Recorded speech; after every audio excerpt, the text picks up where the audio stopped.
Hi, everyone. This is Deepa Iyer. Welcome to my YouTube channel and to the next edition of Talking with Young People about social change. I'm so excited to be in conversation with writers, activists, and educators in this series because they're also thinking about questions that I've been grappling with around when, how, and why we can effectively inspire and support young people to engage in social change. And today I'm excited to be in conversation with someone that I deeply admire, Christine Platt. Christine is a multi-genre, that is right, multi-genre author and advocate for representation and inclusion. She has written many books, including The Afrominimalist Guide to Living with Less for Adults, and a beloved children's series that teaches kids about media literacy called Frankie and Friends. And we'll be digging into that more today. Christine's work centers on honoring Black voices and experiences, past, present, and future. Beyond being a writer, she's had a multifaceted career in advocacy, which includes working as a senior policy advisor for the U.S. Department of Energy, to the managing director of American University's Anti-Racism Center, which is how and where we met, to director of communications for Rihanna's nonprofit, the Clara Lionel Foundation. Currently, Christine serves as executive director for Jacqueline Woodson's nonprofit, Baldwin for the Arts, which provides no-cost residencies for artists of the global majority. Christine is absolutely a force to be reckoned with, and she's also a friend. I'm so grateful that she's taking time out today to chat with me about how we connect with children and young people about social change during a time of multiple crises. Christine, welcome. Thank you. Happy to be here. It's so great to see you here. So multi-genre author. I love that description. I might actually borrow that for myself one You day. I hope. should. You should. I Yeah. actually I did an event and the host described me as that and I was like, "Oh, I think I'm going to use that for my bio because it is hard to say I write for adults, I write for kids, I write Yes. nonfiction, and so yeah, I think it encompasses all the writing that I love to do." It's very well put. But let me ask you, what do you enjoy about writing for children and young people in particular as you think about the various genres that you've used? Yeah, I love writing for young people. Their minds to me are like these perfectly moldable pieces of clay, right? And I think with our writing, with our words, with the work that we do, especially in the advocacy activism spaces, we are shaping those minds, right? And so there's nothing like getting like a perfectly moldable piece of clay, because when we work with adults, it's almost like it's already been kindled by the fire. I have to break it. We have to start all have to start all over. And young people are just so open and excited about learning. They want to help their friends, they want to help their neighbors. Like there's just this natural empathy that I think young people have, and that when we are able to tap into that with our writing and with our work, it's just so powerful. Like you really see how we're shaping the next generation of change makers, you know? Yeah, and I love that open, optimistic attitude towards it because I think sometimes it's also challenging to think about how do we tap in, like you said, into that empathy, that natural empathy that children and young people have when we're also talking about hard, challenging issues that are in the world today. So I'm curious, in your writing for children, you do touch upon these issues like Oh, equity, yeah. space, belonging, history, historical figures. How do you go about the process of breaking down these harder concepts for children in your writing? And please feel free to share some examples as well. Sure. I think with young people, I'm always remembering that I'm building upon their knowledge over time, right? And so there isn't this need for me to give them the whole history from 1619 to present in 1,000 words in this early reader, right? Like I want to introduce terms and concepts that are easy for them to understand, that their parents and educators can expand upon in their own teachings, right? And so One example is I actually have a book coming out soon called The Big Protest, and was very intentional with the language that I used in that book and allowing kids to sort of see themselves, right? Like, here are the questions that I might ask, right? And Mhm. in Frankie and Friends, she has like a little news crew that are her toys, and so they only come to life when she's around. And so also through the toys, we're able to have some of these conversations, right? And so a kid hears the word protest, and one toy might say, wow, what is that? Whereas another toy might say, well, obviously it's a test for pros. You know what I mean? Like, and you can just, really start to play with language a little bit. I think weaving empathy into the characters, right? Like you can say, Frankie was worried, or Frankie, wow, that looks scary, right? Like there are ways that you can do it. I think with young people, that language is just really key on how you can tweak it and play with it a little bit. Mhm. Again, when you allow yourself to not be so, I guess, burdened by the fact that we think we're trying to teach everything in this one book. And it's Right. like, no, I just want to introduce this concept. I want young people to understand what a protest is, how it's a part of civic participation, right? And you can have your own little toy protest right in your room. And here's what that looks like, right? But it's an opportunity to weave in those early concepts of allyship, Mhm. solidarity, right? Like those, and it's just beautiful. And I've loved hearing from parents and educators who had an opportunity to, get an advanced read and just saying like, this book is, I need this book, because that's the Yeah. thing. Adults are struggling with, we want to help young people so much, but if we don't have that language to kind of meet them where they are and not overwhelm them, it can just feel really sticky. And so I think that's one of the reasons why I just really Yeah. enjoy writing for that age group. And I love this idea about so the big protest, right? I think it's so great because it's if you just thought about protest rally, and I think children might be even seeing that around them, right? In this day and age, it's hard to explain it, but I love this idea of using the toys as a way to have the conversation. I think that's really Yeah, smart. And then, as you said, parents and educators can build off of it when they're talking perhaps about what's happening around the community, yeah, right, as yeah. well. And you know what, Deepa, I think it's so important to not fictionalize it too much, right? And so that's the other thing that I think when we're teaching these core terms and concepts, and like we're not just going to have the toys talking about it, right? It's like Frankie comes downstairs to make cookies. She sees her family gathered in front of the television. Hey, y'all, what is going on? Shh, she's looking at the screen. What is happening, right? Like you put them in a real life Yeah, situation, right? They're not on the moon. They're not on top of a right, rainbow. right. No, You know that's what I so, mean? Like yeah, you put them in a real life setting, you make the scenarios realistic, what families and children would encounter, and then you can use some of the characters and even some of the artwork, yes. right? To sort of explain some of these concepts in a more gentler, but honest way. And so I think that's also important.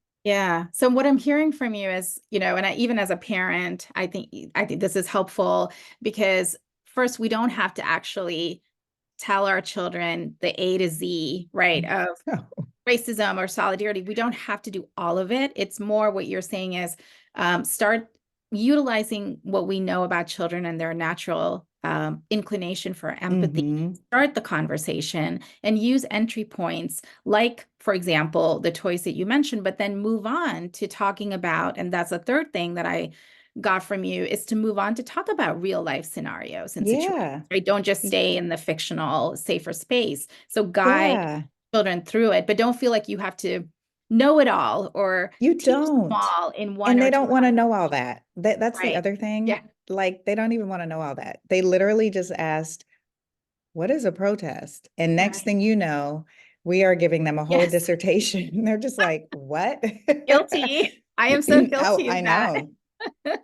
I think many parents and educators are, and I think, it always makes me smile though, because it is coming from this place of like genuineness where you're like, I want to teach you, I Yeah. want you to do the right Yeah, I thing. mean, you're a parent too, and I'm sure you've had some of Yeah. those conversations. Yeah. But I think too, I remember, having to meet my daughter where she was at and like Right. answer just what she asked, right? Yeah. Also being okay to say, actually, I don't know.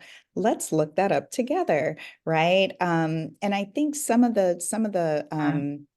those again, those more difficult concepts and terms, when you use a scenario that a child can understand, right? So if I'm talking about everyone needs to be treated fairly, and Frankie is coming upstairs with a plate of cookies, it's like, Mm, how would you feel if so and so got 3 cookies and I only gave you one, mhm.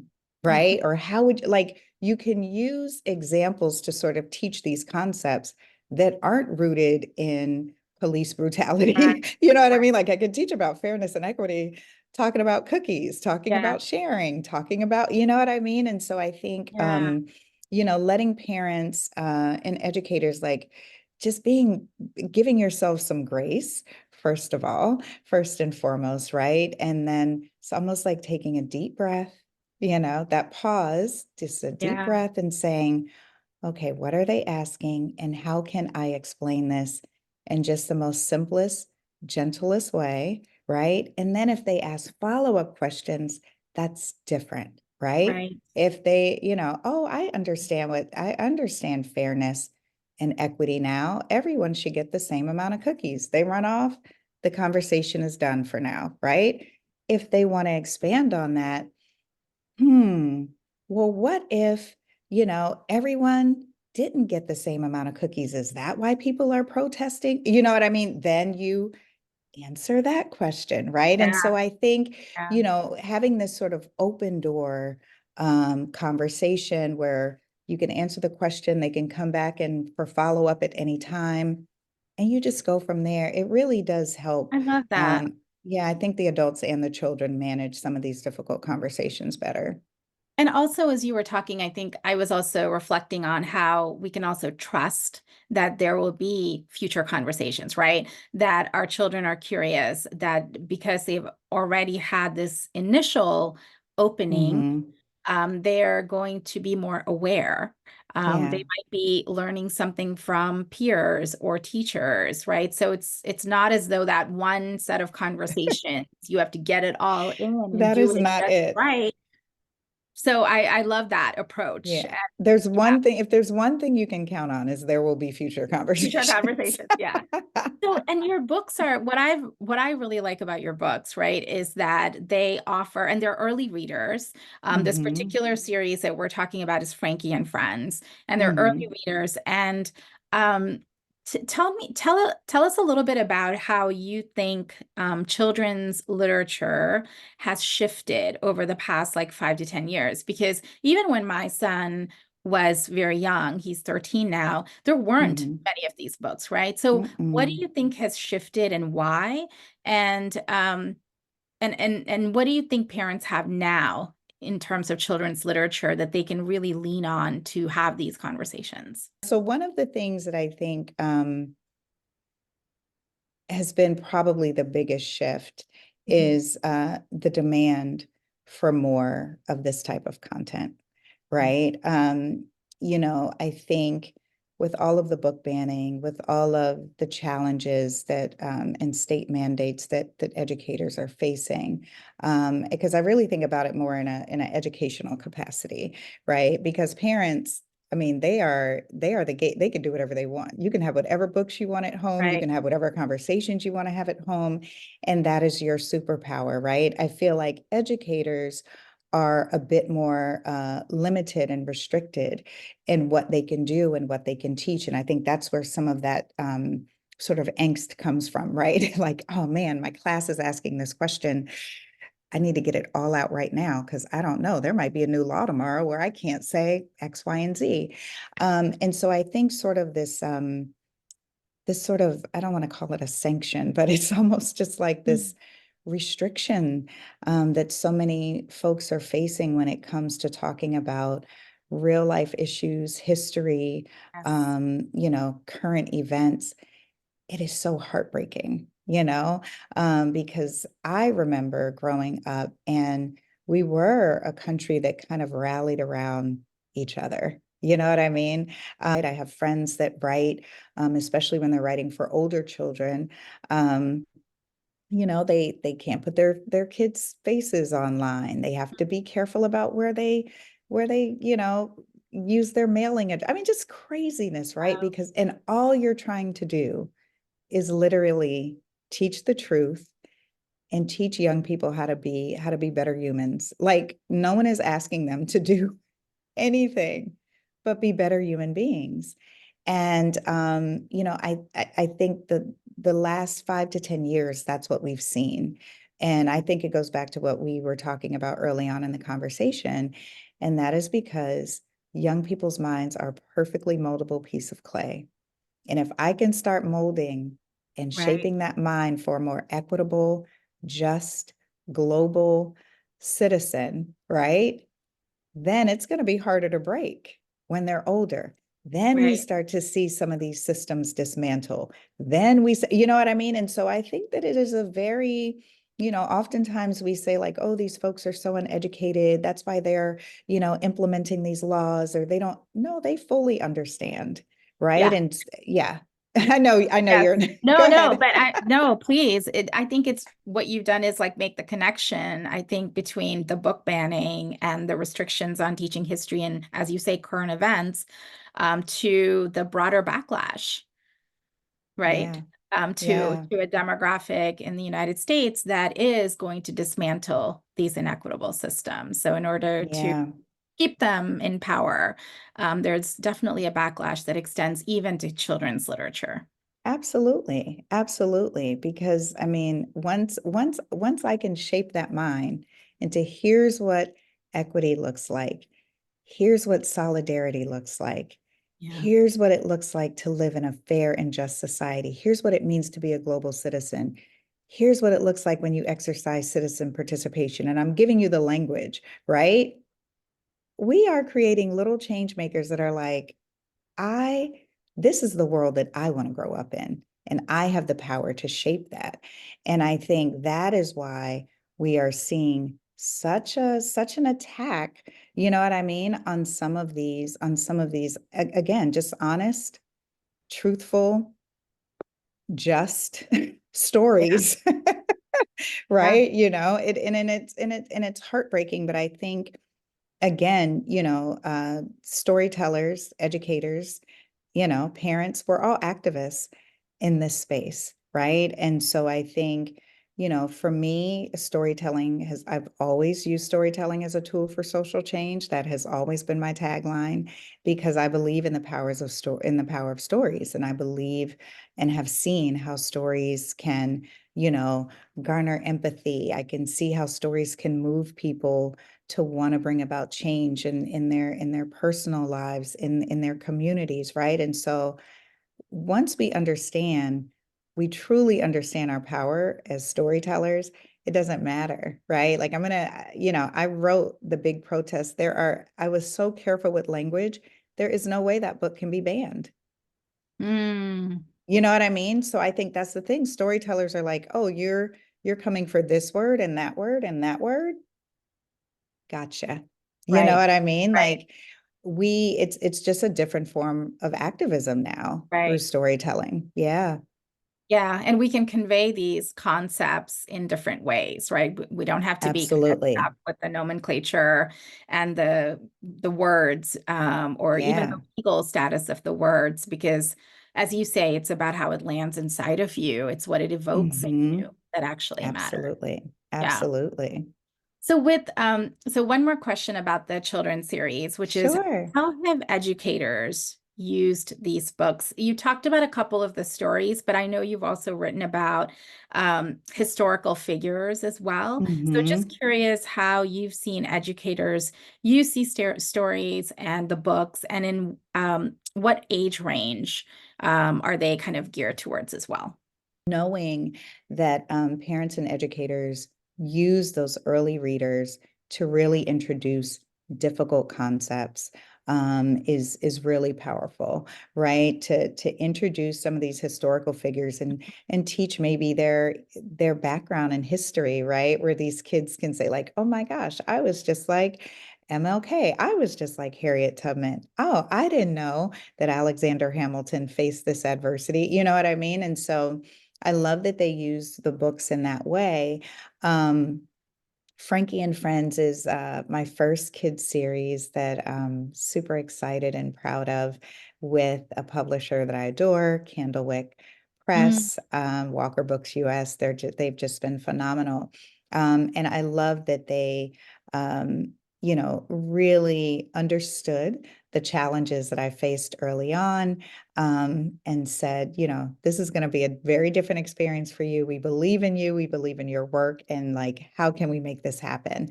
And so with Frankie and Friends, it's an opportunity for me to teach media literacy to young talk more people. about that. What does that mean? Well, as we were talking about earlier, this sort of social attack that happens, so much of that is happening online, so much of that is happening in spaces where kids don't really have the tools and language to understand what is happening. I think statistically, they'd done a study where they were trying to ask high schoolers the difference between fake news and real news, and the number of high schoolers that couldn't identify fake news from real news, an ad from something that was fake, right? We're starting to see more states mandate media literacy as part of their education curriculum, which is amazing because Yeah. that's what we need. Again, all of this is rooted in language, right? And so getting kids to understand media literacy, because that is a part of being a global citizen, right? And then also using the book as an opportunity to explore some of the more challenging topics as we were talking about, right? And everything is not challenging, like the first book is breaking news, and kids get to understand and learn some of the terminology, being a budding little news hound, right? Um, Second book is The Big Protest, which is coming out in May. And then, I think the next book is like The Loose Tooth, right? Like this is kid news. This is Right. big news when you lose your first tooth, right? And so, getting kids to understand that news is happening around them all the time, right? That they are a member of the citizen press. And as a member of the citizen press, you have duties and responsibilities, right? To be honest in your reporting, to ask open-ended questions, to know what that means, right? To know when to ask a close-ended question, right? And so it's been a lot of fun to see educators weave these stories into their classroom curricula, um, to hear from educators saying, "Oh my gosh, our students love this book so much. We're starting our own classroom newspaper." You know what I mean? Just like such fun stuff. And I think that's the thing, is that we have to make sure that we keep joy as the center at the center of this work, right? Yeah. And that's always sort of been my mission, is like, I don't care. I mean, I've written kids' books about slavery, Yeah. right? Like about literally a family going to visit the slave dungeons in Ghana. Mm. And there's a way to do that through a joyful lens, right? Like at the end of the book, the kids are dancing and celebrating. They're honoring their ancestors because they got to come home, right? And so I think with every story, just remembering to keep joy, to weave joy into the storyline, and again, not sitting on top of a rainbow or a cloud or something that is unattainable for the reader, right? But something that is very much attainable and manageable in their own lives. And I just love to see educators really lean into that and weave that into their curriculum. It's been a really beautiful journey for me. That's great. I can tell you're glowing when you talk about it. Thank And I love this. you. I love this piece around like using these books to for kids to understand disinformation and the role it's playing. Oh Um, yeah. And then also the importance of, as you said, I love that line, like cultivating joy into the storyline that's attainable and not Yeah. there. And again, talking about they want to be included in these conversations, right? And so, Right. like, even one of the toys is a robot, right? And this gives us an opportunity to talk about AI and chatbots, right? Like, they're hearing these concepts and terms swirling all around them. They want to know what they mean. They want to be included in these conversations. And so let's do it in a fun and educational way, right? Where we're Yeah. enlightening them and also empowering them, right? With Right. the language and tools that they need. Yeah. Yeah. So, as we're getting to the close of our conversation, you mentioned this earlier when you said that storytelling and being a storyteller is one of your roles. And I think you know that I have this children's book coming out called We Are the Yes. Builders, I'm and so it is. excited. Thank you, thank you. Well, you're one of the people who actually inspired me, Christine, to Oh, thank honestly you. think about writing multi-genre. I would never have thought about it personally. But I actually, the reason I did it also is because I started to hear from a lot of parents and educators that were using the social change ecosystem map in their Yeah. classrooms. And so I thought, okay, if like a 5, 6 year old, right, can start to, and this is exactly what you said earlier, start to see themselves as Hmm. builders, as storytellers, as weavers, right? Hmm. Early on, then that could actually guide how they think about their own role as they get older. And so Yeah. that's really the molding of of the minds and the roles is really what I also had in mind when I wrote this. But I was curious for you, what are some of the roles that you embody in your social change work, and how have these changed in different contexts? And just as a reminder, the map includes roles like builders, storytellers, disruptors, weavers, Oh visionaries. yeah. I mean, I feel like I've been all Yeah. of them, you know what I mean? I think being a storyteller and being a disruptor though have to be my favorite, right? And I feel like because I'm kind of like a stealth disruptor. Yes. It's very Um, powerful. it's very powerful.